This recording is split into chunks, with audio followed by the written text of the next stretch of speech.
Hi everyone, welcome to GetLearn. This is completely a new platform, or I'm going to start the session with the Gate Previous Year questions of soil mechanics. एक एक करके हम बाकी subjects में भी आगे बढ़ेंगे और सर एक एस्पेक्ट को डिटेल में डिस्कस करेंगे. आई कैन गारंटी यू कि आपको ऐसा कंटेंट पूरे यूट्यूब पर फ्री में नहीं मिलने वाला है. If you want you can search it all. तो आपको फॉलो कुछ करनी होंगी चीज़ें. If you want to get maximum of this content, आपको मुझे आखिर तक सुनना होगा, फॉलो करना होगा, और जिस वे में मैं आपको बोल रहा हूँ उस तरह से आपको प्रैक्टिस करना होगा. जब आप इस लेक्चर को देख रहे हैं, as you know that's a GATE question, so आप अपने साथ में कैलसी को लेके बैठिएगा, पेपर पेन और पानी का बोतल इफ़ पॉसिबल, और इन चीज़ों को एक बार में करने की कोशिश कीजिएगा. मेरे क्वेश्चन सॉल्व करने से पहले आप कोशिश कीजिएगा क्वेश्चनों को सॉल्व करने का बाई पॉजिंग द वीडियो, और उसके बाद देखिएगा कि मैंने इस क्वेश्चन को कैसे अप्रोच किया है. जो मेरा क्वेश्चन को अप्रोच रहेगा वो मिनिमम टाइम में क्वेश्चंस को अप्रोच करने के लेकर के रहेगा. जो भी इस क्वेश्चन में गलती हो सकती है और जो भी क्वेश्चंस में कॉन्सेप्ट होंगे best, everything I will discuss over here. सब कुछ यहीं पे आपको मिलने वाला है. थर्ड थिंग इज़ दैट जो भी इस पीपीटी के रिगार्डिंग जो भी कुछ इंपॉर्टेंट कोडर वैल्यूज़ है, शॉर्ट नोट्स है, डेफिनेशंस हैं, everything will be available in the group itself. तो you can join this Telegram group जिसका क्यूआर कोड यहाँ पे दिया हुआ है. You can simply scan by your mobile, और you can just directly search @GetLearn official in the Telegram, और आप उसको ज्वाइन हो सकते हैं. ये एक ओपन ग्रुप है, तो कोशिश कीजिएगा कि आपके जो भी डिस्कशंस या टॉपिक्स रहें वो सारे एग्ज़ाम और क्वेश्चन से रिलेटेड रहें. बाकी के डिस्कशंस ग्रुप में अलाउ नहीं है. जितना भी मैक्सिमम हो पाएगा सर, आपको मटेरियल सारी चीज़ें आपको ग्रुप में ही मिल जाएगा. After completion of GATE PYQ series हम ESC की PYQ सीरीज़ स्टार्ट करेंगे. आफ्टर दैट हम ESC मेंस की PYQ सीरीज़ करेंगे. आफ्टर दैट हम अदर एग्जाम्स की PYQ सीरीज़ करेंगे, और इस तरह से हम चीज़ों को डिटेल में कवर अप करने की कोशिश करेंगे. इस चैनल पे आपको ना केवल प्रीवियस ईयर क्वेश्चंस बल्कि बहुत सारे केस स्टडीज़ भी देखने को मिलेंगे. Like some of the bridge collapse, bridge designing, tunnel collapse, case study of highest bridge, उनका कंस्ट्रक्शन कैसे होता है, पॉसिबली वो चीज़ें कैसे बनती है, everything we will cover up in detail manner here. यहाँ तक कि एग्जाम्स और इंटरव्यू में पूछे गए ट्रांसक्रिप्ट भी आपको यहाँ पे अवेलेबल होंगे, और देखने की कोशिश करेंगे कि आपकी आज के मॉडर्न एरिया के अंदर कौन कौन से सिविल इंजीनियरिंग के टॉपिक्स हैं जो कि बूस्ट कर रहे हैं. Like self compacting concrete, green concrete, self healing concrete etcetera. तो देखेंगे कि इस तरह के कंक्रीट किस तरह से काम करते हैं, उनके पीछे की मैकेनिज्म और आइडियोलॉजीज क्या क्या है. तो in this things you will get a lot of things over here. तो I will request, if you are new over here, जो कि आप शायद रहे होंगे, तो प्लीज़ चैनल को सब्सक्राइब कर लीजिएगा, और पॉसिबल है तो चैनल को लाइक कर लीजिएगा, वीडियोस को लाइक कर लीजिएगा, और सपोर्ट कीजिएगा, क्योंकि कम्प्लीटली न्यू कंटेंट है. बहुत सारा एफर्ट लगा है. बहुत सारी चीज़ें बिल्कुल बेसिक से स्टेप से स्टार्ट हुई हैं. There lot of cost and lot of things, efforts are included here. तो if you support the things तो अच्छा लगेगा. सो विदाउट वेस्टिंग टाइम हम चीज़ों को स्टार्ट करते हैं, और एक एक करके चीज़ों को डिटेल में जानने की कोशिश करेंगे. सो पहला वीडियो था इसलिए थोड़ा सा डिस्कशन देना पड़ा. इसके बाद में हम जब भी वीडियो स्टार्ट करेंगे तो we will the to the point, to the content, हम चीज़ों को वैसे स्टार्ट करेंगे जैसे कि वीडियो स्टार्ट हो रहा है, विदाउट वेस्टिंग मच टाइम. सो पहले क्वेश्चन से स्टार्ट करते हैं. अच्छा, एक चीज़ और मैं आपको बताना चाहूँगा कि जितने भी क्वेश्चन हैं वो सिक्वेंशियली हैं, ईयर वाइज हैं. 1995 से लेकर के अब तक के, लाइक 2025 तक के जितने भी क्वेश्चन हैं, वन बाय वन हम करके चीज़ों को कवर अप करने की कोशिश करेंगे. हो सकता है कि कोई क्वेश्चन यहाँ पे छूट गया हो जो किसी ईयर में आया होगा, तो वो इसलिए छूटा है क्योंकि वो किसी दूसरे चैप्टर में कवर अप है. जैसे कुछ क्वेश्चंस यहाँ पे होंगे that are from index property of the soil, वो क्वेश्चंस को हमने नेक्स्ट टॉपिक यानी कि क्लासिफिकेशन ऑफ द सॉइल में कवर अप कर दिया होगा. तो इस तरह से चीज़ें बाइफिकेट हो सकती हैं, तो कोई क्वेश्चन मिस होने वाला नहीं है. लेकिन फिर भी अगर कोई क्वेश्चन में डाउट है, कोई क्वेश्चन मिस हो जाता है, कुछ छूट जाता है, you can discuss all things in the group itself. मैं वहाँ पे अवेलेबल रहूँगा. You can just put out your questions, your query, and we will try to solve it. जितना हो सकेगा I will try to support you. Okay, so चीज़ों को start करते हैं. तो बहुत मज़ा आने वाला है, बहुत लंबी सीरीज़ होगी, बहुत लंबे टाइम तक आपका साथ चाहिए. तो शांति से बैठिएगा, और जैसे जैसे मैं कहूँ वैसे वैसे आपको फॉलो करना है. एक चीज़ मैं आपको और बोलना चाहूँगा चीज़ों को स्टार्ट करने से पहले, क्योंकि एक नया वीडियो है, चीज़ें बहुत सारी चीज़ें आपको बोलनी होगी. जो अप्रोच मैं आपको क्वेश्चंस के लिए बता रहा हूँ वही अप्रोच आपको फॉलो करना है. एक क्वेश्चन को सॉल्व करने के बहुत सारे अप्रोच हो सकते हैं. आई एम अगेन टेलिंग, एक क्वेश्चन को सॉल्व करने के बहुत सारे अप्रोच हो सकते हैं, लेकिन जिस अप्रोच से मैं आपको बोला हूँ कि इस अप्रोच से आपको उसको क्वेश्चन को सॉल्व करना है, स्टार्ट करना है, वही अप्रोच आपको रखना है. मैं जब वो चीज़ बोल रहा हूँ इसका मतलब ये है कि उस अप्रोच से कैलकुलेशन मिस्टेक होने के चांसेस कम है, और टाइम कंजप्शन भी आपका कम रहेगा. इसलिए आपको वही एक अप्रोच को फॉलो करना है, अडॉप्ट करना है. ये नहीं है कि बाकी अप्रोच गलत है, वो भी सही है, लेकिन बहुत सारी अप्रोच में से वो अप्रोच बेस्ट निकल के आई है. लेकिन हाँ, अगर आपको लगता है कि कोई दूसरा मेथड है जो बेस्ट हो सकता है, तो आप वो भी उसमें इंक्लूड कर सकते हैं. ठीक है। थर्ड थिंग, हो सकता है कि डिस्कशन के बाद में आपके कुछ डाउट्स रहे हों जो कि आपकी क्लैरिटी नहीं है, कुछ भी आपको लग रहा है कि चीज़ों को क्लैरिटी नहीं आई है, जो कि होगा नहीं ऐसा। मेरे क्वेश्चंस को सॉल्व करने के बाद में क्लैरिटी नहीं रही, ऐसा पॉसिबल नहीं है। मैं फिर बता रहा हूँ कि ये पूरी यूट्यूब हिस्ट्री में पहला ऐसा वीडियो है जो डिटेल्ड में एक एक क्वेश्चन का पोस्टमार्टम करने वाला है। Everything you will hear will be in complete detailed manner, आपको कहीं पे भी कुछ भी और रेफर करने की जरूरत नहीं है। इसके अलावा जो आपको रिवाइजिंग मटेरियल चाहिए, शॉर्ट नोट्स चाहिए, जो इसके बैकअप में प्लान्स है, everything you will be provided in the group itself, आपको सब कुछ ग्रुप में मिल जाएगा। मैंने इस वीडियो में सारे पॉइंट्स को कवर अप करके उनको एक्सप्लेन करके डिटेल में लाने की कोशिश नहीं की है, क्योंकि फिर वीडियो बहुत लंबा हो जाएगा।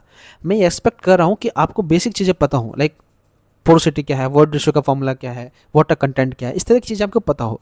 अगर आप बिल्कुल बेसिक न्यू कमर हैं, बिल्कुल आपको कुछ भी नहीं पता है, आपने सॉइल का ऐसे नहीं जाना है, तो पहले आप अपना कंटेंट पूरा कीजिए, सब्जेक्ट को पूरा कीजिए, फिर इस वीडियो को देखने के लिए आइए। क्योंकि मैं ये अजम्पशन लेके चल रहा हूँ कि जो भी इस वीडियो को देख रहे हैं वो सारे के सारे फ्रेशर नहीं हैं, कहीं ना कहीं थोड़ा बहुत उन्होंने पढ़ा है, एक्सपीरियंसड है, और उनके पास कुछ ना कुछ बेसिक नॉलेज है, और अपने कॉन्सेप्ट को एक और दो लेवल ऊपर ले जाने के लिए उस कंटेंट को देख रहे हैं। क्लियर है? तो अगर ऐसा है तो आप अपने नोट्स, शॉर्ट नोट्स को रेफर कीजिए, पढ़ के आइए, ब्रशअप करके आइएगा, फिर इस क्लास में बैठिएगा। क्योंकि अगर आप बिल्कुल ओपनली इस क्लास में बैठेंगे आपको समझ में नहीं आएंगी चीज़ें, वेग लगेगा, इधर से उधर का फॉर्मूला मैंने क्यों यूज़ किया, उसमें ये वैल्यूज़ क्यों पुट की, इस तरह से बहुत सारी चीज़ें रहेंगी। इस पूरी चीज़ में हम जानने की कोशिश करेंगे कि किस किस तरह की सिली मिस्टेक्स हैं जो एक आमतौर पर स्टूडेंट करता है, और उन सिली मिस्टेक्स को हम कैसे अवॉइड कर सकते हैं एग्जाम में भी। तो ये सीरीज़ आपके हर एक एग्जाम के लिए हेल्पफुल है, ना केवल एसएससी बल्कि ए एग्जाम्स के लिए, मेंस एग्जाम के लिए, गेट एग्जाम के लिए, ईएस एग्जाम्स के लिए, स्टेट एग्जाम्स के लिए, हर एक एग्जाम में ये क्वेश्चंस, ये कॉन्सेप्ट आपके लिए हेल्पफुल रहेंगे। यकीन मानिए, जैसे ये क्वेश्चंस का सीरीज़ खत्म होगा, आपका सॉइल एक अलग लेवल पे पहुंच चुका होगा, ये मेरा आपसे वादा है। सो प्लीज़ आखिर तक वीडियो को देखिएगा, पूरी चीज़, एक एक चीज़ यहाँ पे कवर अप होगी, हर एक चीज़ को मैं डिटेल में डिस्कस करने वाला हूँ। आखिर तक आप मेरे साथ रहिएगा, आपको हर एक चीज़ यहाँ पे अवेलेबल होने वाली है। क्लियर है? सो first of all really sorry, आपका बहुत सारा टाइम मैंने कंज्यूम किया इस चीज़ों को डिटेल में डिस्कस करने के लिए कि कैसे ये चीज़ें चलने वाली हैं। सो जो भी लोग हैं पहली बार इस वीडियो को देख रहे हैं, इसलिए सब चीज़ों को समझाना पड़ रहा है। आगे से हम केवल डायरेक्टली क्वेश्चंस पे आएंगे, चीज़ों पे आएंगे और सॉल्व करने की कोशिश करेंगे। क्लियर है? सो चैप्टर 1 से स्टार्ट करें, that is index property of the soil, और क्वेश्चन हम पहले सॉल्व करें, क्वेश्चन नंबर 1। क्वेश्चन कहता है the consistency of the saturated cohesive soil is affected by consistency. So पहले जानने की कोशिश करेंगे कंसिस्टेंसी क्या है, और कंसिस्टेंसी को लेके बेसिक जो क्वेश्चंस है वो भी हम जानने की कोशिश करेंगे। उसके बाद फिर हम देखेंगे कि इसका सिग्निफिकेंस क्या है, इन चीज़ों का मतलब क्या है। ओके, तो बढ़ते हैं आगे। कंसिस्टेंसी, क्लियर है? So what is consistency? Consistency actually ये है कि आप सॉइल को कितनी आसानी से डिफॉर्म कर सकते हैं। Suppose this is the soil, अगर आप इस पर कोई फोर्स अप्लाई करते हैं तो आप इसको कितनी आसानी से डिफॉर्म कर सकते हैं बाय अप्लाइंग फोर्सेस। क्लियर है? So it's a relative ease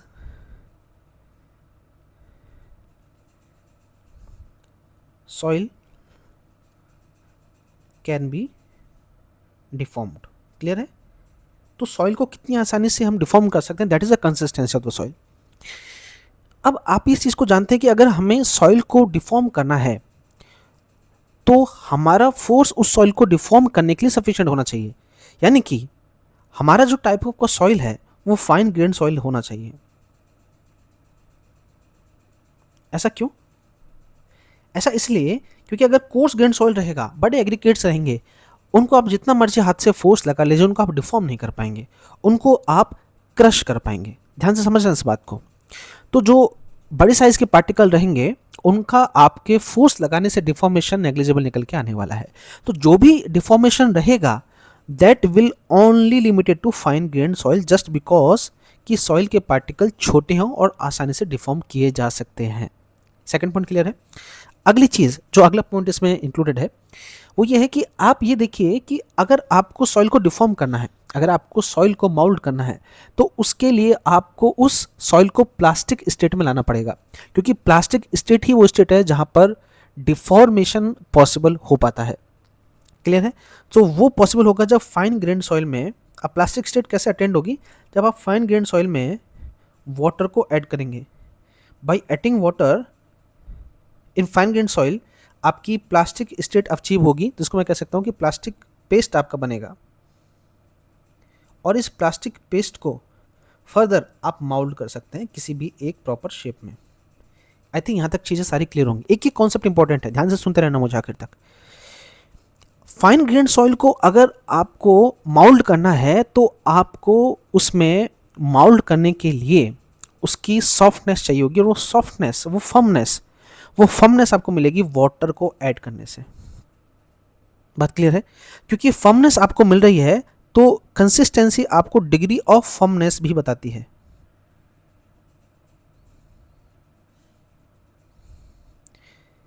कि हमारा सॉइल कितना ज़्यादा फर्म है या फिर स्टिफ है, ठीक है, दोनों ही चीज़ें हैं, तो वो भी आपको कंसिस्टेंसी से ही पता लगेगा।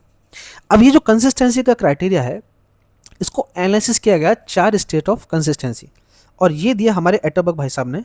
तो हम will say Atterberg gave the classification. Okay, अब इस क्लासिफिकेशन को थोड़ा समझते हैं, क्योंकि ये हमारे लिए बहुत काम करने वाला है। ये पूरे इस पर गेट में क्वेश्चंस भर भर के बने हुए हैं, इस कॉन्सेप्ट के ऊपर अलग अलग वैरायटी में ट्राई किया है। ओके, सो मैं एक बार इसको ड्रॉ कर लेता हूँ, मैं आपको बताऊंगा इसका स्केल क्या है, आखिर तक आप रहिएगा। सो दिस इज द और first stage, second stage. So this is first stage is called the solid shrinkage limit WS, और ये है volume of S। Next is WP plastic limit, और उसके बाद हमारा जो नेक्स्ट लिमिट है दैट इज कॉल्ड WL, जिसको हम बोलते हैं लिक्विड लिमिट, और ये स्टेट हमारी वॉल्यूम को दिखाती है VP एंड VL। क्लियर है? So this is Y axis which shows the volume. मैं इसको दूसरे पेन से ड्रॉ कर लेता हूँ ताकि आपको ये कंफ्यूज ना हो कि this is axis which shows volume and this axis is shows the water content. I have written in W percentage. Clear है? और ये जो WS है दैट इज कॉल्ड S, मतलब shrinkage. Okay, so this is called the shrinkage limit.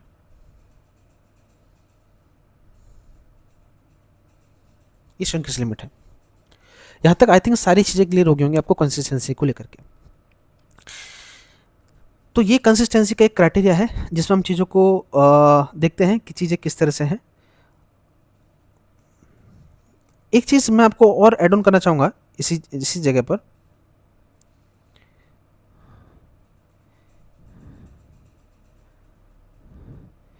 इस question से पहले जो कुछ टॉपिक्स हैं उस पर मैं आपको चीज़ें डिटेल में डिस्कस करना चाहूँगा। वो चीज़ें ये हैं कि एक कॉन्सेप्ट यहाँ पे आता है फ्लो इंडेक्स का, जो कि इसी से रिलेटेड है, और वो भी टॉपिक आपको कवर अप करना है फ्लो इंडेक्स का। क्लियर है? So what is the flow index actually? तो फ्लो इंडेक्स ये बताता है कि जब आपने वाटर कंटेंट को बढ़ाया तो आपकी शेयर स्ट्रेंथ में कितना लूज हो रहा है। मैं इसको लिख देता हूं, it represent loss of shear strength by adding water.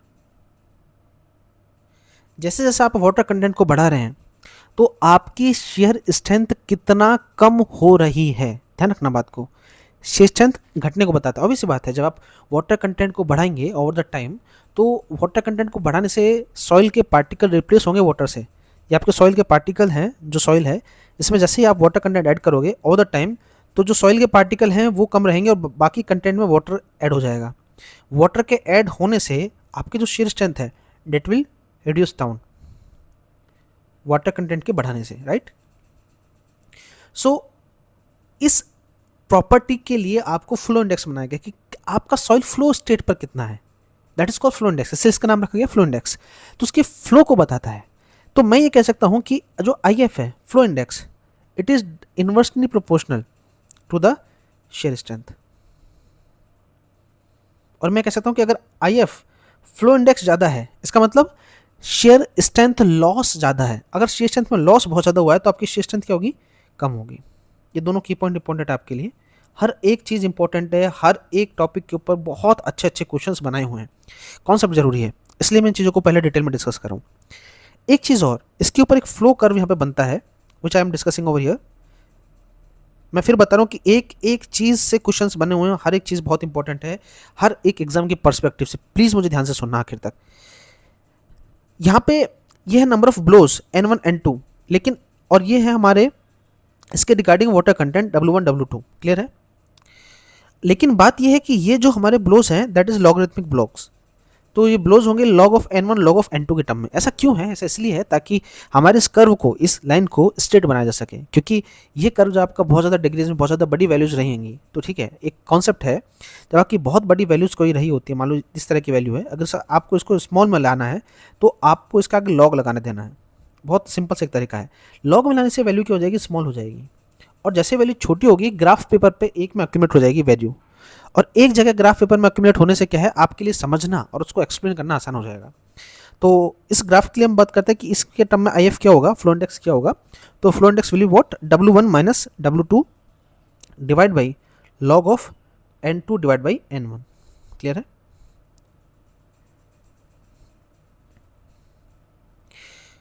ये फ्लो इंडेक्स हो जाएगा। आगे चीज़ों को और जानने की कोशिश करेंगे, देखेंगे जैसे जैसे जरूरत पड़ेगा, लेकिन एक बेसिक आपको पर्सपेक्टिव, बेसिक आपको डिस्कशन देना जरूरी था इस फ्लो इंडेक्स के रिगार्डिंग, वो मैंने आपको दे दिया है। ठीक है, तो वापस से क्वेश्चन पे आते हैं। Consistency of A saturated cohesive soil is affected bye. अब ये क्वेश्चन का पोस्टमार्टम करना आपके लिए एकदम बाएं हाथ का खेल है। क्लियर है? तो कंसिस्टेंसी किस अफेक्ट ज़्यादा होगी? वाटर कंटेंट अफेक्ट होगी। तो ये वाटर कंटेंट को पूरा समझाने के लिए, कंसिस्टेंसी के पूरे बिहेवियर को समझाने के लिए मुझे आपको समझाना पड़ा कि कंसिस्टेंसी का एक्चुअल पर्सपेक्टिव क्या है, और कंसिस्टेंसी वाटर से इतना ज़्यादा अफेक्ट क्यों हो रही है, और वाटर से वो डायरेक्टली रिलेटेड क्यों है। वो चीज़ समझाने के लिए मैंने आपको कंसिस्टेंसी के बारे में बताया है। क्लियर है? आगे बढ़ते हैं। ये कंसिस्टेंसी के रिगार्डिंग जो भी इंपॉर्टेंट नोट्स हैं जो आपके एग्जाम में रेफर किए जा सकते हैं। अगला क्वेश्चन कह रहा है कि void ratio of the soil can exceed unity. क्या सॉइल का वॉइड रेशियो एक से ज़्यादा हो सकता है? आप समझने की कोशिश करते हैं। पहले इस समझने की कोशिश करते हैं what is void ratio, e. तो वॉइड रेशियो को कहा गया है volume of void to the volume of solid. इसका मतलब ये है कि सॉलिड के वॉल्यूम के रेस्पेक्ट में आपके वॉइड्स कितने हैं। If I draw a phase diagram of here, suppose ये हमारा फेस डायग्राम है। सो अगर मैं इसको जानने की कोशिश करूं हमारे सॉलिड्स का, तो suppose this are the solid. मान लीजिए कि ये हमारा वाटर है और ये हमारा एयर है। अब हम ये देखते हैं कि इस फेज डायग्राम में सॉलिड के रेस्पेक्ट में वॉल्यूम ऑफ वॉइड कितना है। अच्छा, volume of air plus volume of water को पूरा वॉल्यूम ऑफ वॉइड कहते हैं। ये पूरा का पूरा हमारा वॉल्यूम ऑफ वॉइड है। सॉलिड के रेस्पेक्ट में वॉइड कितना है वो हमें हमारा वॉइड रेशियो बताता है, ई बताता है। क्या ऐसा हो सकता है, ध्यान से समझना बात को, कि क्या ऐसा हो सकता है कि हमारे 1 किलो सॉइल के अंदर, मान लीजिए 1 किलो सॉइल के अंदर, सॉरी या फिर वॉल्यूम में बात कर रहे हैं तो वॉल्यूम में बात करते हैं, 1 मीटर क्यूब सॉइल के अंदर क्या ऐसा पॉसिबल है, ध्यान से समझना, कि 0.5 मीटर क्यूब हमारा सॉलिड हो और 0.5 मीटर क्यूब हमारे वॉइड हो। क्या ऐसा पॉसिबल है? बिल्कुल पॉसिबल है। सॉइल है तो पॉसिबल है। अगले बढ़ते हैं। क्या ऐसा पॉसिबल है कि 0.6 मीटर क्यूब हमारे वॉइड्स हो, यानी कि वॉइड सॉइल में ज़्यादा है, और हमारा जो सॉलिड कंटेंट है वो 0.4 मीटर क्यूब रहा हो? क्या ऐसा पॉसिबल है? जी, ऐसा भी पॉसिबल है। तो अगर ऐसा पॉसिबल है तो इसको मैं अगर लिखूँ 0.6 डिवाइड बाई 0.4 तो ग्रेटर देन 1 आएगा, ये आएगा। राइट है? तो वॉइड रेशियो 1 से ज़्यादा हो सकता है। बात क्लियर है सबको? अब ध्यान से समझना ऐसा क्यों हो रहा है। ऐसा इसलिए हो पा रहा है क्योंकि हमारा जो कंपेरिजन है वो वॉल्यूम ऑफ सॉलिड के रेस्पेक्ट में है, कि सॉलिड के रेस्पेक्ट में वॉइड कितने हैं, कितनी भी हो सकते हैं। हो सकता है कि सॉलिड हमारे 0.1% हो, बाकी 99.9% वॉइड्स रहे हों, वो कुछ भी हो सकता है। इसीलिए हमारा जो वॉइड रेशो है वो 1 से ज़्यादा हो सकेगा। ठीक है? So void ratio can be greater than 1। मेरा एक यहाँ पे क्वेश्चन है, एक डिस्कशन में यहाँ पे एक्स्ट्रा करना चाहूँगा। जैसे मैंने बताया ना, ये सीरीज केवल क्वेश्चन को सॉल्व करने के लिए नहीं है, मैं यहाँ पे एक क्वेश्चन के साथ में 10 क्वेश्चन को डील कर रहा हूँ। क्या कभी वॉइड रेशियो 0 हो सकता है सॉइल के रेस्पेक्ट में? क्या कभी सॉइल का वॉइड रेशियो 0 हो सकता है? जानने की कोशिश करेंगे। अगर ऐसा है, इसका मतलब ये है कि जो ई है वो होता है volume of void to the volume of solid. अगर ऐसा होगा तो इसका मतलब ये है कि हमारे जो जितने भी वॉल्यूम ऑफ एयर है या फिर वाटर है वो उसके अंदर है ही नहीं, केवल और केवल सॉलिड ही है। अगर केवल और केवल सॉलिड है, वॉल्यूम ऑफ वॉइड 0 है, इसका मतलब वो हमारी रॉक होगी, ना कि सॉइल होगी। वो हमारी डेंस प्रेशराइज्ड रॉक बन जाएगी जिसमें वॉइड्स ही ना हो। तो सॉइल के लिए कभी भी वॉइड रेशो जीरो नहीं हो सकता। क्लियर है कहानी? ये मेरा दूसरा कॉन्सेप्ट था, ये कॉन्सेप्ट नंबर 2 है। ये हमारा कॉन्सेप्ट नंबर 1 था। क्लियर है? अब मैं यहाँ पे एक चीज और डिस्कस करना चाहूंगा, दैट इज कॉन्सेप्ट नंबर 3, और मैं उसको यहीं पर डिस्कस कर लेता हूँ। I will take red pen. Concept 3 क्या कहता है, इसको ध्यान समझना। कॉन्सेप्ट 3 कहता है कि जो पोरोसिटी है that is what, volume of void to the total volume of the soil, क्या ये ग्रेटर देन 1 हो सकता है? ध्यान से समझना। तो होगा क्या, मान लीजिए वॉल्यूम ऑफ वॉइड है और वॉल्यूम टोटल का मतलब क्या है, volume of void plus volume of solid है। जैसे ही आप वॉल्यूम ऑफ वॉइड्स बढ़ाने की कोशिश करेंगे, अभी मान लीजिए एग्जांपल लेता हूँ कि अभी आपके वॉल्यूम ऑफ सॉलिड मान लीजिए 1 मीटर क्यूब आपका सॉइल है मान लीजिए, तो आपका वॉल्यूम ऑफ सॉलिड इसमें 0.5 मीटर क्यूब है, और वॉल्यूम ऑफ जो वॉइड है वो भी 0.5 मीटर क्यूब है, राइट। तो अगर मैं इसको सॉल्व करूँगा तो क्या होगा, 0.5 डिवाइडेड बाई 0.5 प्लस 0.5, तो ये निकल के आएगा 0.5, राइट। लेकिन मान लीजिए इसको और बढ़ाते रहे चीज़ों को, और बढ़ाने से मान लो ऐसा हुआ कि स्टेज ये आया कि वॉल्यूम ऑफ जो सॉलिड है मेरा वो मेरा 0.1 हुआ और वॉल्यूम ऑफ वॉइड 0.9 हुए, तो क्या होगा, तो ये हो जाएगा 0.9 डिवाइड बाई 1, तो 90% हो जाएगा, राइट। इसको और बढ़ाइए तो वॉल्यूम ऑफ सॉलिड क्या होगा, वॉल्यूम सॉलिड कुछ ना कुछ तो होगा, 0.00000001 तो होगा, और वॉल्यूम ऑफ वॉइड क्या होगा, वॉल्यूम ऑफ वॉइड होगा 0.999999 कुछ निकल के आएगा। आप ऐसा भी कर लेंगे तो भी आपको 0.99999 डिवाइड बाई 1 रहेगा, तो ये 0.999999 तक जा सकता है। तो it can never be greater then 100%। Porosity कभी भी आपका 100 या 100 से ज़्यादा नहीं हो सकता। सबको कहानी क्लियर आ रही है? तो हमारा जो वॉइड रेशो है वो 1 या 1 से ज़्यादा हो सकता है, लेकिन हमारा जो पोरोसिटी है can not be greater than 1 और n can not be greater than 1। Porosity नहीं हो सकता, क्योंकि नीचे जो है टोटल वॉल्यूम है। जैसे ही आप वॉल्यूम ऑफ वॉइड को ऊपर बढ़ाने की कोशिश करेंगे, आपका नीचे बेस में भी वॉल्यूम ऑफ वॉइड बढ़ जाएगा, और जब ऊपर और नीचे बढ़ेगा तब आपकी वैल्यू कभी भी एक को एक्सीड नहीं कर पाएगी। आपकी वैल्यू एक को एक्सीड तब करेगी जब आपका न्यूमरेटर और आपका डिनोमिनेटर कंप्लीटली एक दूसरे से इंडिपेंडेंट रहे हों। बात क्लियर है? तो क्वेश्चन ये था कि क्या ये एक को एक्सीड कर सकता है वॉइड रेशो, तो हमारा जवाब होगा कि हाँ कर सकता है। तो देखिए, एक क्वेश्चन के पीछे हमने इतनी सारी चीज़ों को जानने की कोशिश करी है, राइट। एक रिलेशन आपको पता होगा n बराबर e अपॉन 1 प्लस ई का, और e is equal to n upon 1 minus N का, just for basic revision purpose. आगे बढ़ते हैं। जैसे जैसे क्वेश्चन आगे बढ़ रहे हैं, ध्यान समझना, जैसे जैसे क्वेश्चन आगे बढ़ रहे हैं इनका लेवल बढ़ता जा रहा है। तो पहले क्वेश्चंस आसान आते थे 1996 में, 2000 2005 तक आप देखेंगे क्वेश्चंस बहुत आसान है, लेकिन 2005 2010 के बाद जो क्वेश्चंस बन रहे हैं उसमें लेवल बहुत बढ़ गया है क्वेश्चंस का। बहुत अच्छे अच्छे क्वेश्चंस गेट में बने हैं, बहुत अच्छे अच्छे क्वेश्चंस। तो देखते हैं अगला क्वेश्चन है, which of the following are not correct.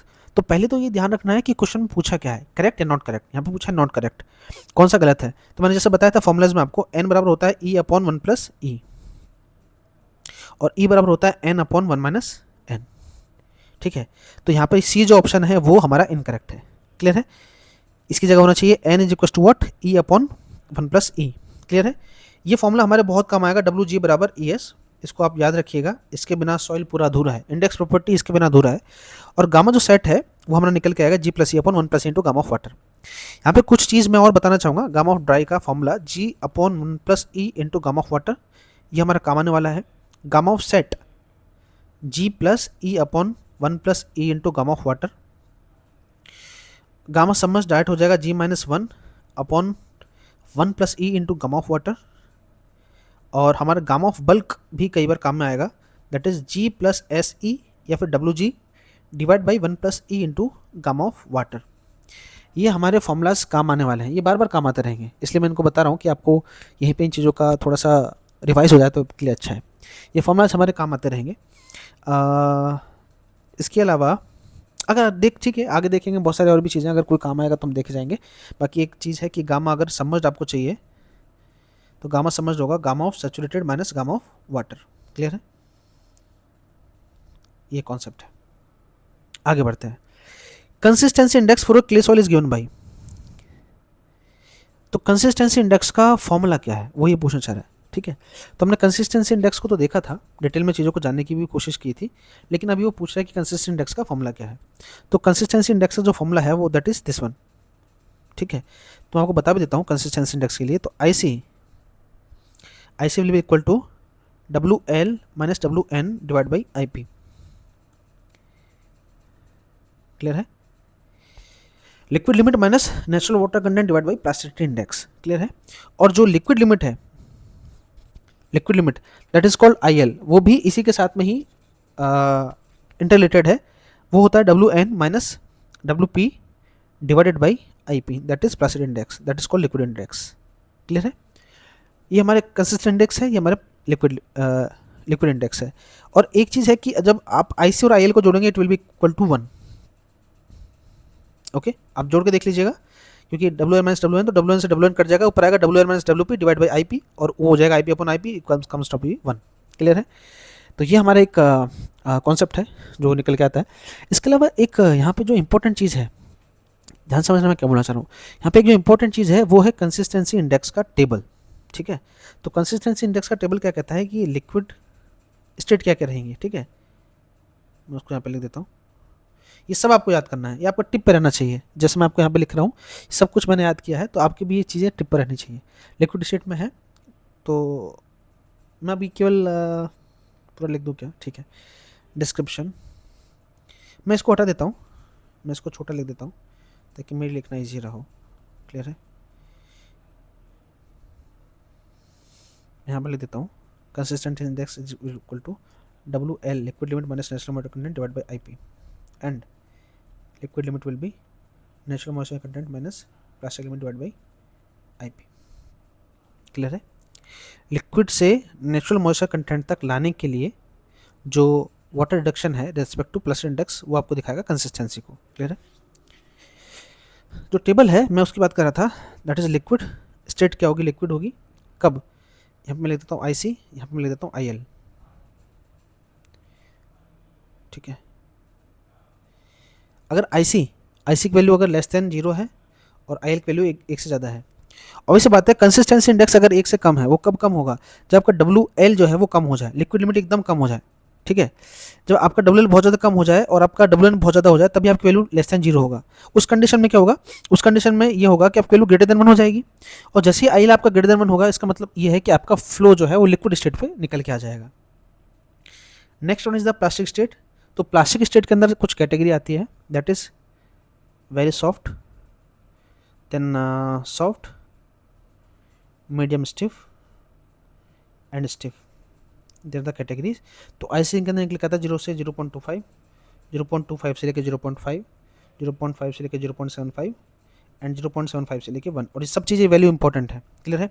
अभी 0 से 0.75 है, क्लियर है, सॉरी 0 से 0.25 तो ये क्या हो जाएगी, 1 से लेके 0.75 हो जाएगा, क्योंकि दोनों का समेशन तो एक ही होना चाहिए ना। इस तरह से वैल्यू को रखा गया, तो ये हो जाएगा 0.75 से 0.5, ये हो जाएगा 0.5 से लेकर 0.25, ये हो जाएगा 0.25 से लेकर 0। ये प्लास्टिक शीट हमारा निकल के आ जाएगा। क्लियर है? प्लास्टिक बाद में हमारा होगा सेमी सॉलिड। सो सेमी सॉलिड में हम ये कह सकते हैं कि जो हमारा आईसी है वो सॉलिड स्टेट होना है, तो शुड बी ग्रेटर देन 1, ये 1 से ज़्यादा होना चाहिए, डब्ल्यू एल आपका ज़्यादा होना चाहिए। ठीक है, और सॉलिड जैसे जैसे होगा तो आपको फ्लूइडिटी जो है वो कम हो जाए, सॉरी कम हो जाएगा, तो शुड बी ग्रेटर देन, हाँ लेस देन 0 हो जाएगा, राइट। तो आपका लेस देन 0 निकल के आएगा सेमी सॉलिड में। क्लियर है? इसके अलावा आपका जो स्टेट बनता है वो है सॉलिड स्टेट।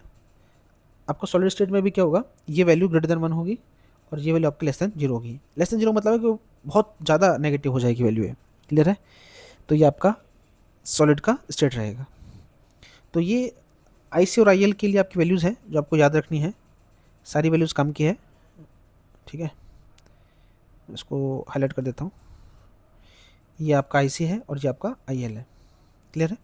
और ये आपका टेबल है, टेबल भी पूछा गया एग्जाम में, डायरेक्टली पूछता है वो, एक्चुअली में आप आईसी कैलकुलेट कराएगा, ईएससी में क्वेश्चन पूछा गया है। ठीक है, आपसे आईसी कैलकुलेट कराएगा और पूछेगा, आईसी आपका वैल्यू आया सपोज 0.4, तो पूछेगा कि बताओ सॉइल कैसा है। अगर आईसी मान लो आपको 0.4 आया तो सॉइल कैसा होगा, सॉइल आपका सॉफ्ट सॉइल होगा। क्लियर है? तो वो आपको कमेंट करना है। इस तरह से आपके क्वेश्चंस फॉर्म होते दिखेंगे आपको एग्जाम में, तो इसीलिए आपको ये टेबल भी इंपॉर्टेंट है याद करना। क्लियर है? मैंने सब कुछ कवर अप करा दिया है, फॉर्मूला इसका निकल के आ गया, आंसर निकल के आ जाएगा। आगे क्वेश्चन पे आते हैं। अगला क्वेश्चन कह रहा है if the porosity of the soil sample n is 20%, मतलब 0.2, the void ratio will be how much. तो n जो होता है वो होता है e अपॉन 1 प्लस ई, और यहाँ से हम e निकालेंगे तो e will be watch n upon 1 minus n। तो देखेंगे e, so e will be n upon 1 minus n। तो यहाँ पे जो n उसने दिया है, यहाँ पे जो n उसने दिया है that is given by 0.2 the porosity of the sample. 0.2 divided by 1 minus 0.2, that will be 0.2 divided by 0.8, comes out to be 1 by 4, 0.25।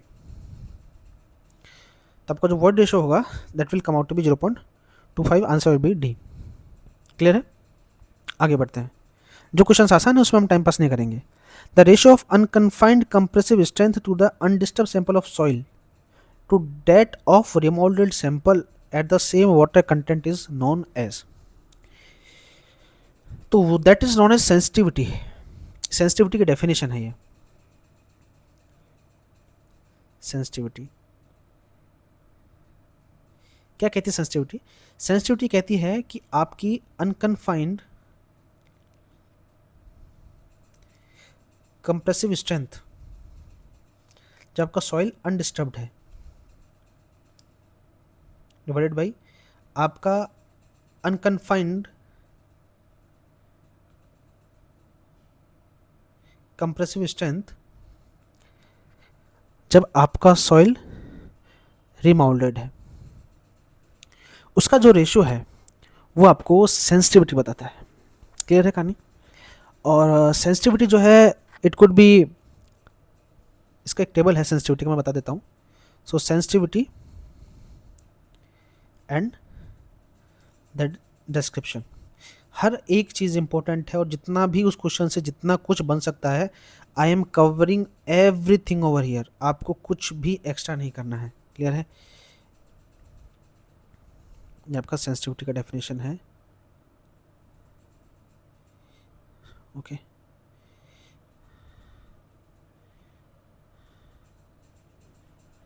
Clear है? सो now I will come out to be the sensitivity and their description. So sensitivity if less than 1 it is called insensitive। क्यों है? इसका मतलब क्या है जानने की कोशिश करेंगे, हर एक चीज़ को हम जानेंगे। सुकून से मुझे सुनते रहिए, मैंने बोला जितना आप मुझे सुनेंगे उतना आपके कॉन्सेप्ट क्लियर हो जाएंगे। 1 to 4 अगर है, इसको हम बोलते हैं लेस सेंसिटिव, या फिर हम लोग को बोल भी सकते हैं कई बार कि नॉर्मल सेंसिटिव, दोनों ही वर्ड हैं।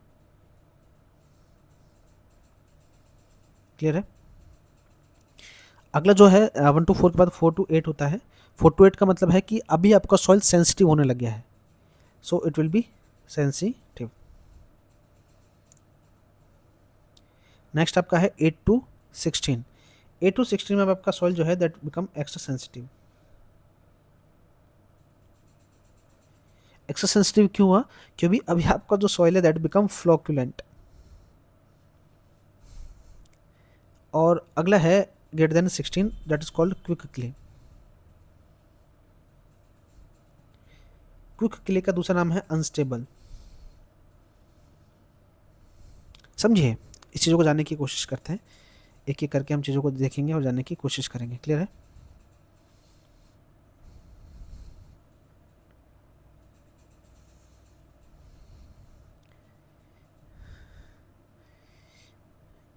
हमारा टेबल है। क्लियर है?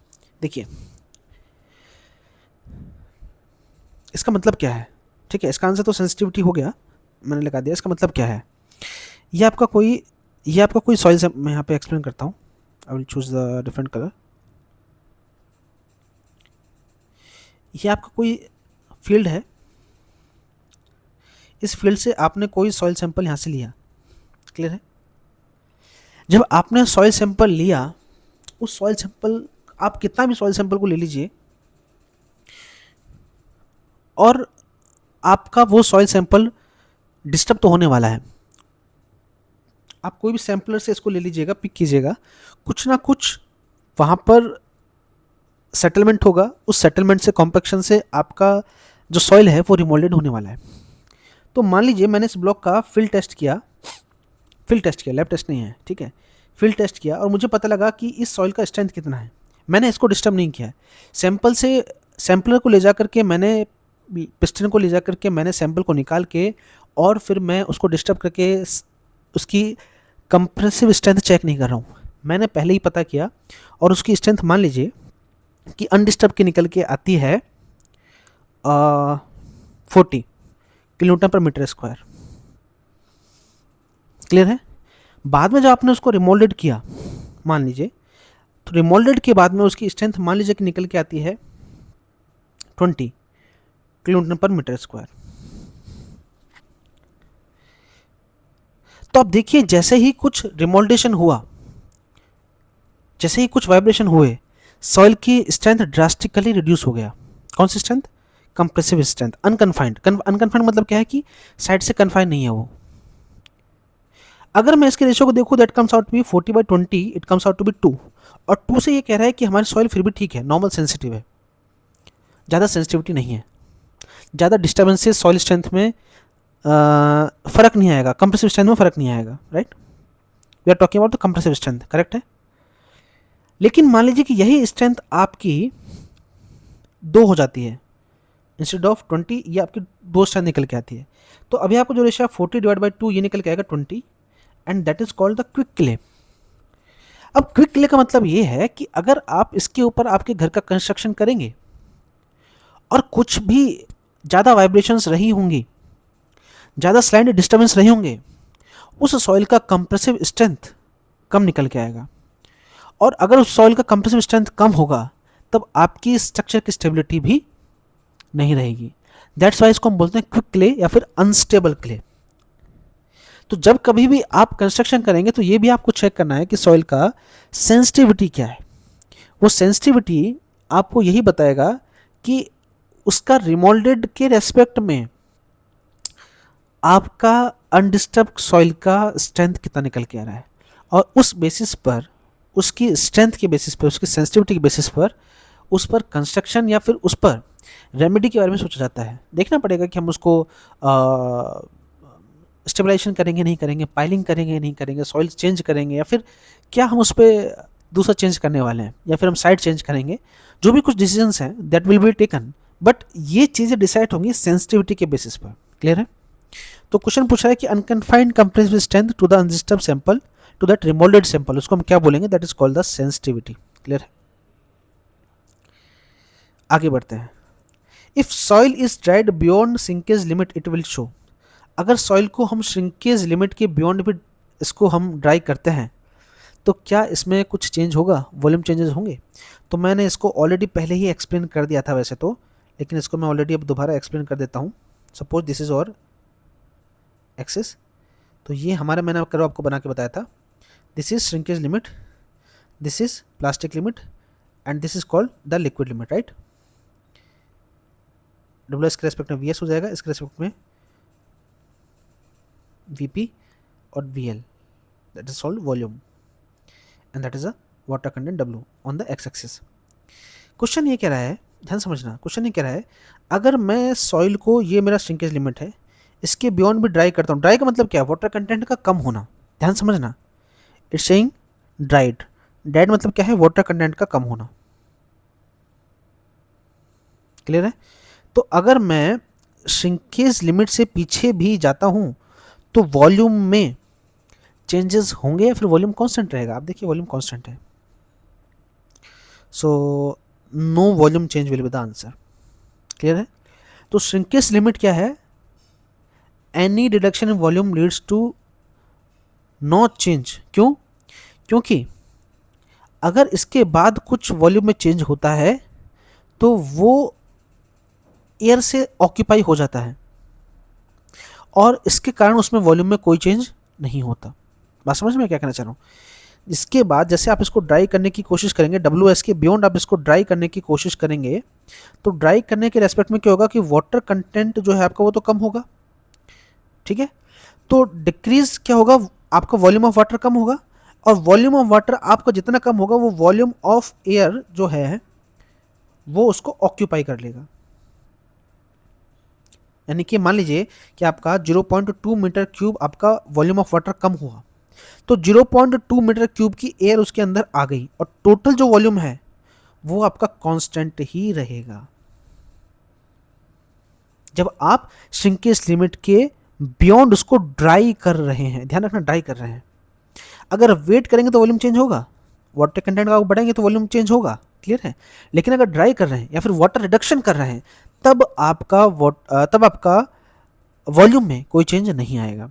एक चीज़ और मैं यहाँ पे क्लियर कर देता हूँ, जो श्रिंकेज लिमिट है, व्हाट इज श्रिंकेज लिमिट? तो shrinkage limit is minimum water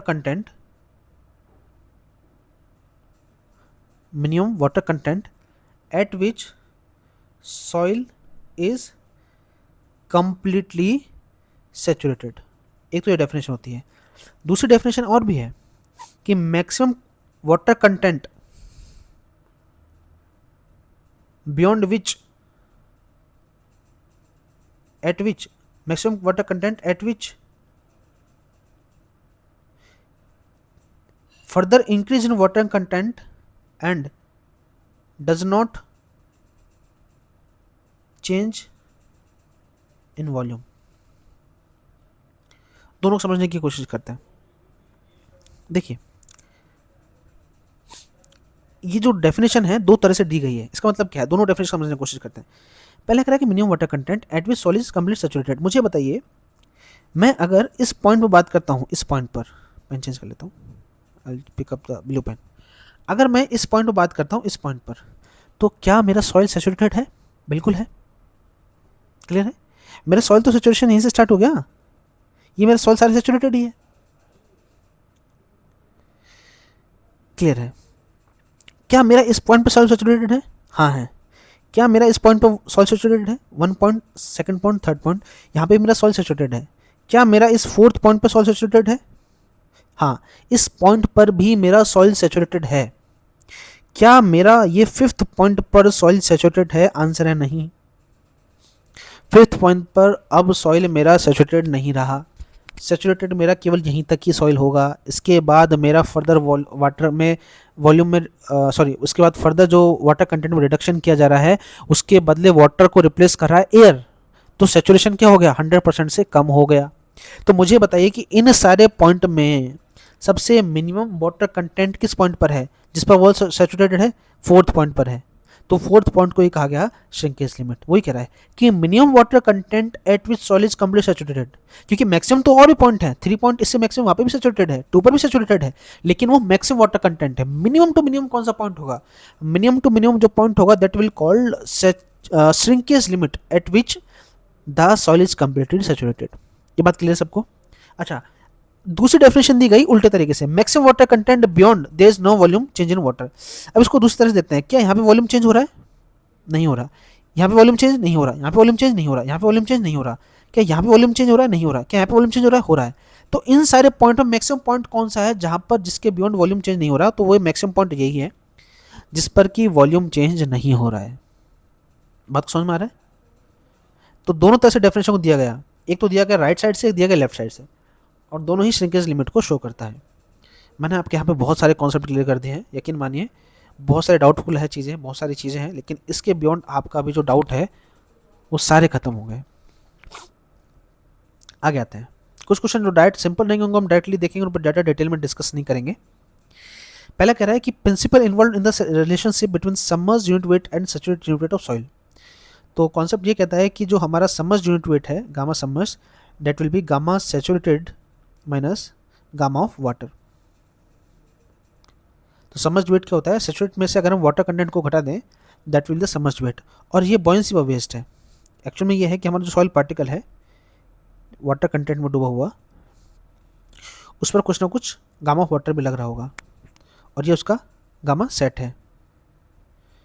तो जो गामा सबमर्ज्ड होगा, गामा डैश, वो हमारा होगा gamma sat minus gamma of water. Gamma water क्या है? यही बॉइंट वेट है, बॉइंट वेट ऑफ वाटर। और ये जो बॉयंसी है ये आर्किमिडीज ने दी थी, इसलिए इसको बोलता है आर्किमिडीज प्रिंसिपल। क्लियर कहानी? Answer will be B. आगे बढ़ते हैं। अभी क्वेश्चंस का लेवल बढ़ गया है। अब देखिए, जब 1999 आया, 1 मार्क के क्वेश्चन अभी अच्छे आने लगे हैं। वर्ड रेशो पूछ रहा है इस सॉइल। अब देखिए, जो मेरा अप्रोच है आप ध्यान से सुनना और उसी अप्रोच को फॉलो करना। मैं कैसे कैसे फॉलो करना चाह रहा हूँ।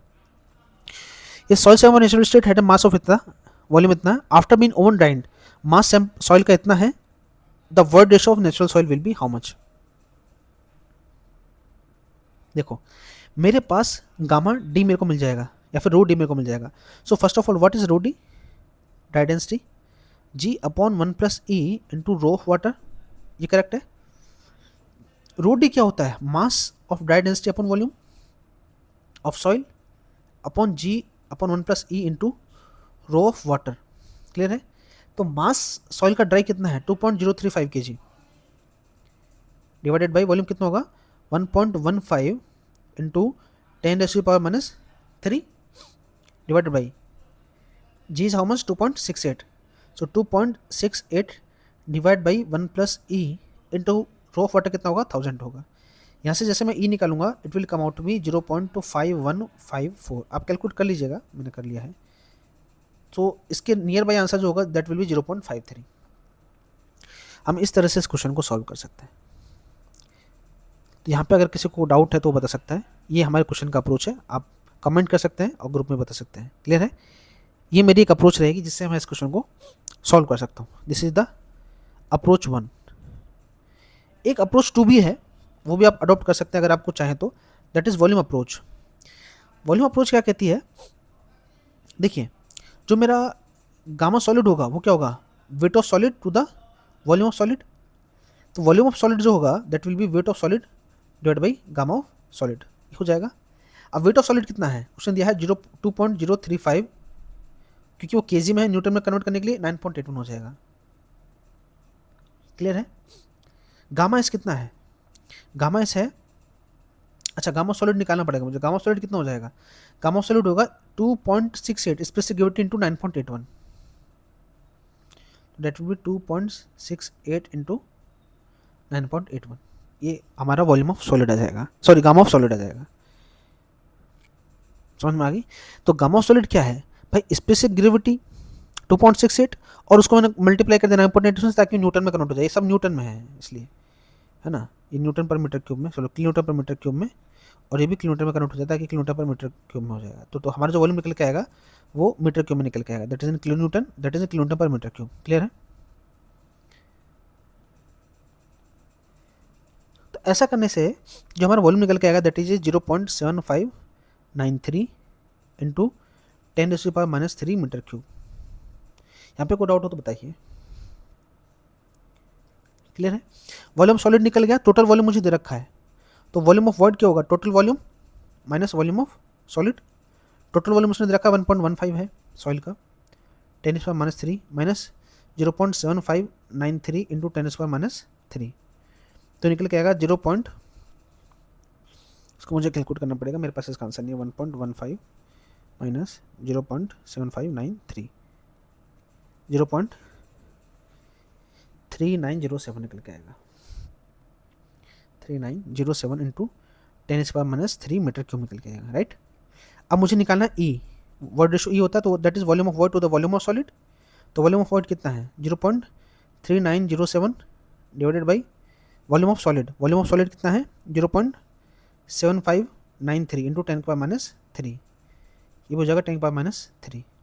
तो आंसर वही निकल के आएगा 0.5154। अब देखो, दोनों अप्रोचेज मैंने आपको बताया, दोनों ही चीज़ हैं। आप मुझे बताओ अप्रोच 1 और अप्रोच 2 में आसान कौन सा अप्रोच है? सबसे आसान अप्रोच ही है। इसमें एक्यूरेसी आपका ज़्यादा रहेगा और टाइम आपका कम लगेगा। इससे मैं आपको बता रहा हूँ कि मैं जो अप्रोच बता रहा हूँ मैं आपको सारे अप्रोच बता दूंगा। इसको और भी तरह से सॉल्व कर सकते हैं, लेकिन और कैलकुलेशन और चीज़ें इतना ज़्यादा आपको क्यों जाना है? इसमें आपको सिंपली केवल डायरेक्ट मल्टीप्लाई करना और ई की वैल्यू निकालना है। इसमें देखो कितनी आपको कैलकुलेशन करना पड़ रहा है सेकंड मेथड में। क्लियर है? तो ठीक है, कॉन्सेप्ट आपको आना चाहिए, आपको अप्रोच आपको पता होना चाहिए कि किस अप्रोच से हम जा सकते हैं और कौन सी अप्रोच आपको फॉलो करनी है। मैं आपको वही बता रहा हूँ। तो आपको जो फॉलो अप्रोच करनी है, ये आपको ये अप्रोच फॉलो करनी है। Follow this approach, follow this one.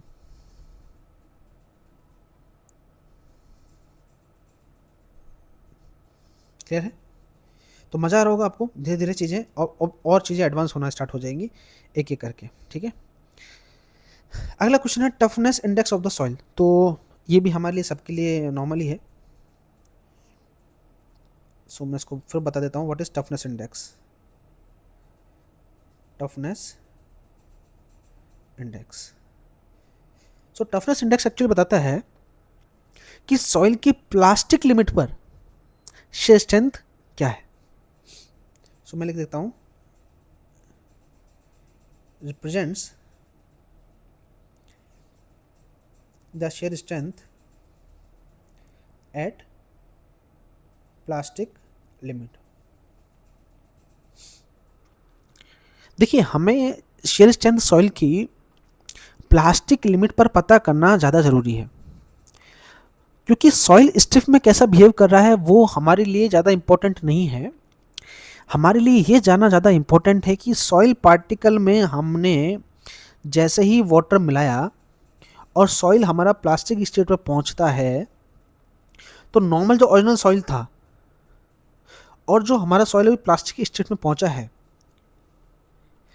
इस दरमियान सॉइल के शेयर स्ट्रेंथ में रिडक्शन कितना हुआ है।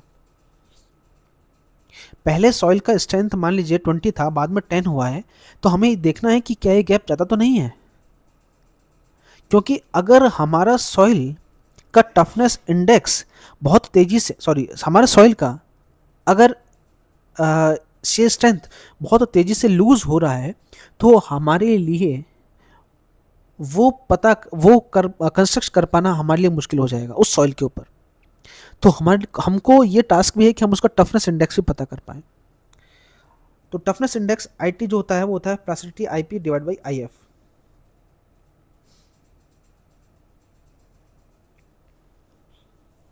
Plastic index divide by flow index, clear है। फ्लो इंडेक्स आएगा ही आएगा, क्योंकि स्ट्रेंथ की बात की जा रही है, लूज ऑफ स्ट्रेंथ की बात की जा रही है, और फ्लो इंडेक्स से बेहतर लूज ऑफ स्ट्रेंथ कौन बता सकता है। और क्योंकि सॉइल को हमें प्लास्टिक स्टेट पर, प्लास्टिक लिमिट पर चेक करना है, तो उसके लिए इंडेक्स के लिए प्लास्टिक इंडेक्स से बढ़िया कोई इंडेक्स नहीं हो सकता। बात समझ रहे हैं? तो प्लास्टिक लिमिट पर कितना शेयर स्ट्रेंथ का बिहेवियर है, लूज है, वो हमें बताएगा अपना टफनेस इंडेक्स। इसलिए ये रेशो को रखा गया, आई टी बराबर I P upon I F, ऐसे नहीं बना दिया गया। ये चीज़ें इंटरलिंक्ड क्यों हुई? इस कारण से हुई हैं। तो ये सब चीज़ें क्यों माना, ये फॉर्मूला इस तरह से रिप्रेजेंट क्यों हो रहा है, इसके पीछे का रीज़न क्या है, वो सब चीज़ें भी जानने की कोशिश कीजिए। केवल इसका आंसर ए है बी है नहीं बताने आया हूँ मैं, ये तो आपको पता होगा इसका आंसर क्या है, ये क्वेश्चंस देखने से पहले आपने जान लिया होगा। लेकिन ये जो इसके पीछे का बेसिक रॉ मैकेनिज्म है, ये जो कॉन्सेप्ट है, ये कॉन्सेप्ट आपको नहीं पता होगा। ये कॉन्सेप्ट के लिए मैं यहाँ पे हूँ, ठीक है। तो फर्स्ट थिंग इज देयर, एक चीज़ है, इसका क्वेश्चन में कई बार लिमिट पूछता है, इसका लिमिट क्या रहेगा। तो टफनेस इंडेक्स का रखा गया है कि 0 से लेकर 3 हो, 0 से 3 के बीच में हो, इससे ज़्यादा नहीं होना चाहिए। क्यों? ध्यान से समझना। अगर इसका 3 से ज़्यादा वैल्यू आ रहा है, इसका मतलब क्या है कि आपका आई एफ की वैल्यू और भी कम हो रही है। अगर आपका आई एफ बहुत कम हो रहा है, इसका मतलब आपका आई पी बहुत ज़्यादा हो रहा है, liquid limit minus plastic limit, आपका डब्ल्यू एल बहुत बढ़ रहा है। और आपका लिक्विड लिमिट जितना ज़्यादा बढ़ेगा, आपका वॉल्यूम चेंज का अफेक्शन उतना ही निकल करके आएगा, ठीक है। क्योंकि हमारा कंप्रेसिबिलिटी, वॉल्यूम चेंज और श्रिंकेज सारा कुछ रिलेटेड है लिक्विड लिमिट से लेकर के। तो इसको रखा गया है कि आप 0 से 3 में इसको लिमिट कीजिएगा। आगे बढ़ते हैं। एक क्वेश्चन में तो कॉन्सेप्ट क्लियर है, इसका आंसर पूछ रहे हैं। तो टफनेस इंडेक्स होगा आई पी बटे आई एफ। ए इसका, सॉरी, ए इसका आंसर निकल के आ जाएगा हमारा। तो 10th क्वेश्चन का आंसर निकल के आएगा, वो हो जाएगा ए। यहाँ तक किसी को डाउट नहीं? 11 क्वेश्चन पर चलते हैं। क्वेश्चन पूछा है कि व्हाट रेशियो 0.5 है तो पोरोसिटी कितना होगा। तो ई अगर 0.5 है तो पोरोसिटी कितना होगा, तो एन जो होगा वो होगा 0.5 डिवाइड बाई 1 प्लस ई एन के 1.5, तो 0.33 परसेंटेज पूछा है, तो 33% निकल के आ जाएगा। इसमें बहुत ज़्यादा टाइम वेस्ट मैं करूँगा नहीं, ऑलरेडी बहुत अच्छे अच्छे क्वेश्चन हैं जो हमें डिस्कस करने हैं, क्लियर है। तो मैंने सॉल्यूशन ऑलरेडी यहाँ पे लिख दिया है। यहाँ से कॉन्सेप्ट शुरू होता है गेट 2000 के ऊपर से, और इसके बाद जितने भी क्वेश्चंस बनेंगे अच्छे कॉन्सेप्ट बनने वाले हैं, बहुत अच्छे क्वेश्चंस आने वाले हैं, ठीक है। क्वेश्चन है बोरोपिट का और एम्बैंकमेंट का। ध्यान समझिए बात को, मैं एक चीज़ बताने वाला हूँ आपको। वेन एवर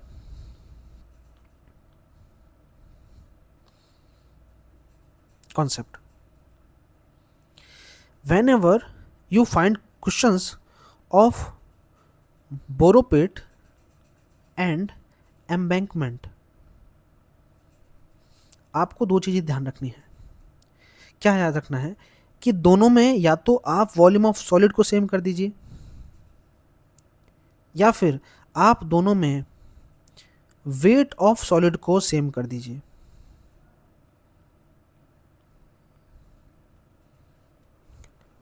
इधर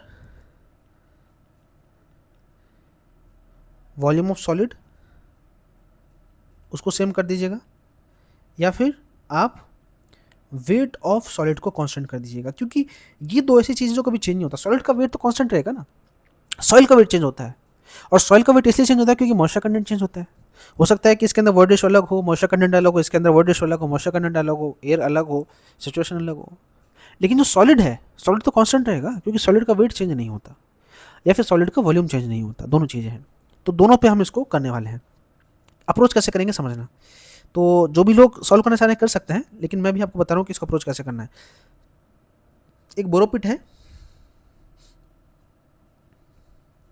और दूसरी तरफ मेरे पास एम्बैंकमेंट है। तो यहाँ से सॉइल को क्या होता है निकालते हैं, एक्सकेवेट करते हैं एक्चुअली में, और एम्बैंकमेंट पे उसको कंस्ट्रक्ट करते हैं, कॉम्पैक्ट करते हैं। क्लियर है। अब बोरोपिट की प्रॉपर्टी दी हुई है कि आपका ड्राई डेंसिटी 17 है,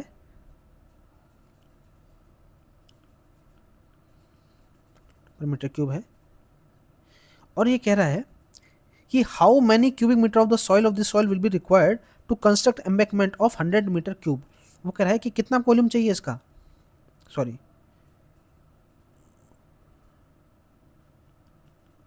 ताकि आप एम्बैंकमेंट बना सको जिसका वॉल्यूम 100 मीटर क्यूब है, और इसकी ड्राई डेंसिटी जो है दैट इज 16 किलोमीटर पर मीटर क्यूब। समझो बात को। मुझे बताइए, जो गामा डी है, गामा डी क्या होता है, उसको मैं यहाँ लिख देता हूँ। गामा डी होता है wait of solid in dry density divide by total volume of the soil. Clear है। ड्राई है वेट ऑफ सॉलिड, तो wait of solid divide by total volume of the soil होता है ड्राई डेंसिटी। तो मैं ये कह सकता हूँ कि वॉल्यूम ऑफ सॉलिड जो होगा वो क्या होगा, gamma D into total volume of the soil. ये होगा कि नहीं होगा मुझे बताइए। तो यही मेरा कॉन्सेप्ट है। मुझे कंपेयर करना है वेट ऑफ सॉलिड को, तो क्या करना पड़ेगा, gamma D into total volume. तो इसका गामा डी कितना है, गामा डी इंटू वॉल्यूम बराबर गामा डी इंटू वॉल्यूम। तो वॉल्यूम हो जाएगा आपका बोरोपिट का, तो मैं बी से लिख रहा हूँ, एम्बैंकमेंट को ई से लिख रहा हूँ। क्लियर है। तो गामा डी है 17, वॉल्यूम कितना होगा नहीं पता, is equal to gamma D है 16, वॉल्यूम दे रखा है 100। तो यहाँ से वॉल्यूम कैलकुलेट करेंगे तो it will be 94 metre cube. 94 नहीं निकल के आएगा एग्जैक्टली, इट विल बी 16/7, तो 1600 डिवाइड बाई 17। मैं आपको एग्जैक्ट आंसर बता देता हूँ उसका कितना निकल के आएगा। It will 194.11। मैं पता राइट आंसर रिपोर्ट करता हूँ ना, जो भी आपको रिपोर्ट करना वो देखिएगा, 94.11 मीटर क्यूब निकल के आएगा। क्लियर है। क्योंकि ऑप्शन अप्रोच है इसलिए इसमें 94 ही दे रखा है, इसलिए मैं इसको 94 लिखा। तो आपका जो आंसर निकल के आएगा वो 94 मीटर क्यूब निकल के आएगा। जितना मर्जी क्वेश्चन वो दे, कई बार वो क्वेश्चन में क्या करेगा, समझना बात को, मैं फिर बता रहा हूँ, बहुत सारे क्वेश्चन बनेंगे इस वैरायटी के ऊपर। कई बार वो क्वेश्चन में वॉइड रेशो देगा, तो ध्यान रखना। एक कॉन्सेप्ट और मैं आपको बता रहा हूँ, यहाँ पर जगह नहीं है,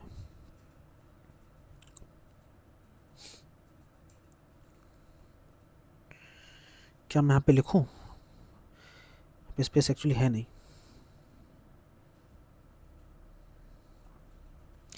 यहाँ पे लिख देता हूँ मैं। एक मैं आपको कॉन्सेप्ट और बता रहा हूँ, concept number 2, volume of dry soil होता है total volume divide by 1 plus E. तो वॉल्यूम सॉलिड या वॉल्यूम ड्राई, वॉल्यूम सॉलिड लिख दो इसको वीएस। ठीक है।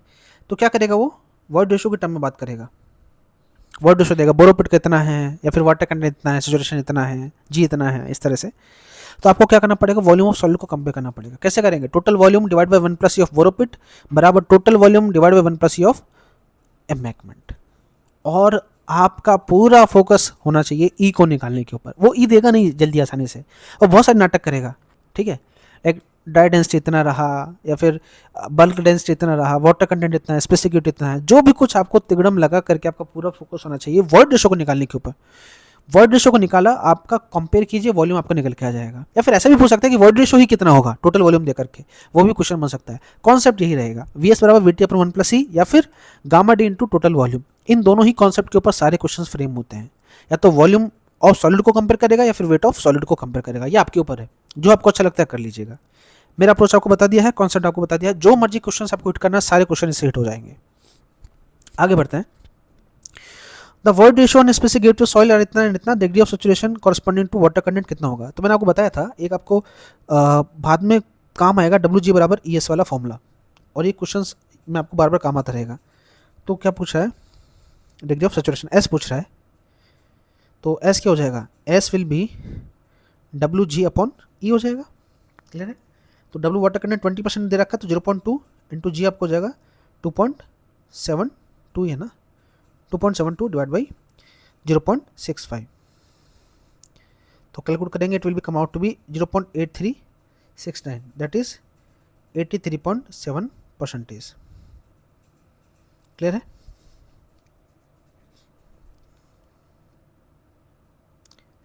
ध्यान रखना, गेट में सबसे बड़ी गलती होती है, ये क्वेश्चन ऑप्शन टाइप है।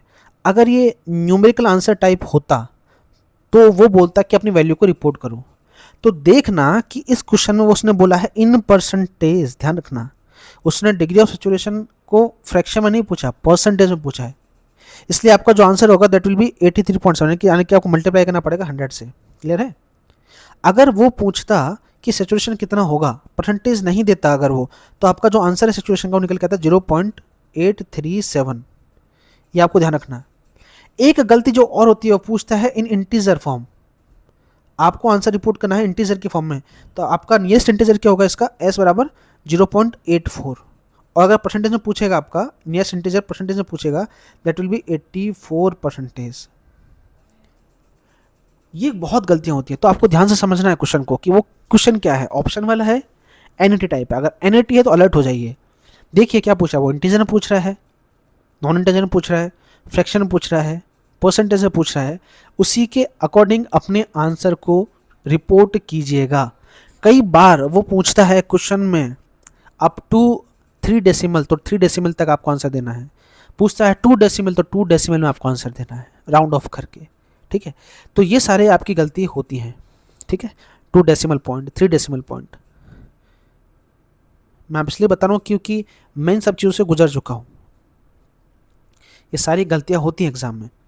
ये सारे कॉन्सेप्ट आपके काम आने वाले हैं। क्लियर है। किसी भी एग्जाम में, अगर आप गेट के लिए डेडिकेटली तैयारी कर रहे हैं तो आपके लिए आने वाले हैं, लेकिन दूसरे एग्जाम के लिए करने वाले तो भी काम आने वाले हैं।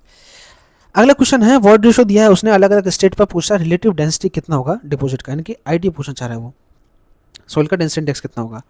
तो सोइल का डेंसिटी इंडेक्स हम निकाल लेंगे, कोई बड़ी बात नहीं है। क्या होता है density index, E max minus E note divide by E max minus E minimum. तो पहले डेंसिटी इंडेक्स को थोड़ा समझ लेते हैं कि डेंसिटी इंडेक्स क्या है, उसके बाद फिर अप्रोच करेंगे। जैसे हमने क्वेश्चन मार में किया है, तो डेंसिटी इंडेक्स, देखिए आपने देखा होगा कि सब कुछ चीज़ें कवरअप हो गई धीरे धीरे करके इन सारे क्वेश्चन से। कुछ भी आपका छोटा नहीं है, जो भी कुछ इंपॉर्टेंट है सब कुछ कवरअप हो गया, और जो नहीं रहा वो मैंने आपको कवरअप ऑलरेडी कर दिया है। क्लियर है। तो सबसे पहले हम देखते हैं डेंसिटी इंडेक्स। अच्छा, एक चीज़ मैं यहाँ बताना शायद आपको भूल गया, सैचुरेशन जो होता है, सैचुरेशन उसका जो डेफिनेशन है बाई नेचर, वो होता है volume of water to volume of voids. Soil के वॉइड में वाटर कितना है वो बताता है सैचुरेशन। क्लियर है। सॉइल के वॉल्यूम ऑफ वॉइड के कंपैरिजन में वॉल्यूम ऑफ वाटर कितना है। एक चीज होती है एयर कंटेंट, AC। तो जो एयर कंटेंट है वो ये बताता है वॉल्यूम ऑफ एयर कितना है वॉल्यूम ऑफ वॉइड में।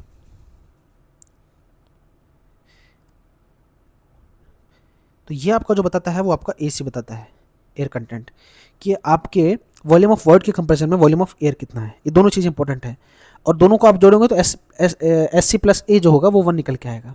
क्लियर है। ये क्वेश्चंस बहुत बार पूछे जाते हैं, ये दोनों इंपॉर्टेंट है। तो सैचुरेशन से रिलेटेड था, इसमें आपको बता दिया है। क्लियर है? आगे बढ़ते हैं आईडी के ऊपर। तो डेंसिटी इंडेक्स जो होता है, डेंसिटी इंडेक्स क्या है, ये आपको बताएगा कि आपका कॉम्पैक्ट कितना है सॉइल। ठीक है, डेंसिटी इंडेक्स, डेंस कितना है soil, that's why it's called density index. तो हम यहाँ पे लिखते हैं इट रिप्रेजेंट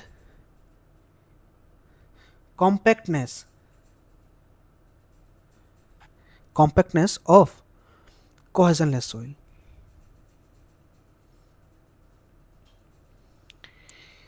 ठीक है, दूसरा कोहेजनलेस के लिए वैलिड है, valid only valid for cohesionless soil.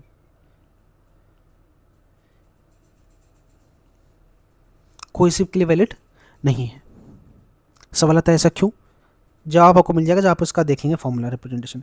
ID होता है E max minus E not divide by E max minus E minimum.